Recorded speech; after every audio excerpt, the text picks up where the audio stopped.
السلام علیکم ورحمۃ اللہ وبرکاتہ۔ بہتر ہے کہ نہ ڈالو ستاروں پہ کمندیں، انسان کی خبر لو کہ وہ دم توڑ رہا ہے۔ جب غار حرا میں پہلی وحی اللہ کے رسول صلی اللہ علیہ وسلم پر نازل ہوئی اور آپ اپنے گھر آئے، حضرت خدیجہ رضی اللہ تعالی عنہا سے پورا واقعہ آپ نے بیان کیا اور کہنے لگے کہ مجھ کو اپنی جان کا خطرہ ہے۔ تو ایسے موقع پر حضرت خدیجہ رضی اللہ تعالی عنہا نے آپ کو ڈھارس بتاتے ہوئے، تسلی دیتے ہوئے جو باتیں کہیں، یقیناً وہ توجہ سے سننے کے لائق اور اس پر عمل کرنے کے لائق ہے۔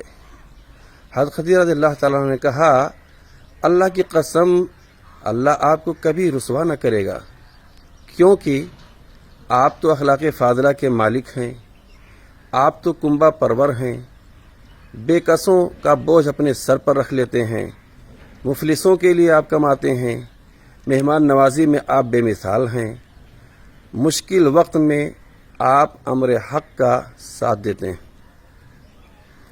میرے بھائیوں، انسان کی سب سے بڑی سعادت اور کامیابی یہ ہے کہ وہ دوسروں کی خوشیوں اور راحتوں کا سرچشمہ بنے۔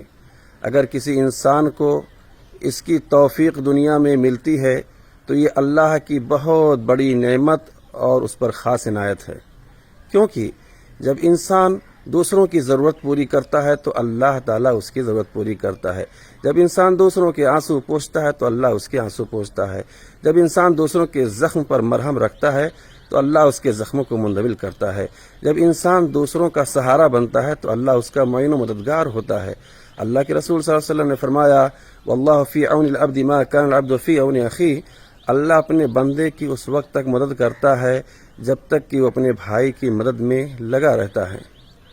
ضرورت اس بات کی ہے کہ ہم سب ایک دوسرے کے درد و الم اور رنج و غم کا احساس کریں، ان کی حاجت روائی میں پیش رہیں۔ میرے بھائیوں، لوگوں کی مدد کے لیے زیادہ مالدار ہونا ہی ضروری نہیں، بلکہ شفقت و محبت اور ہمدردی کا ہونا یہ ضروری ہے۔ اے کاش ہمارے معاشرے، ہمارے خاندان، ہمارے سماج، ہمارے رشتہ داروں میں الفت محبت کی فضا بنے۔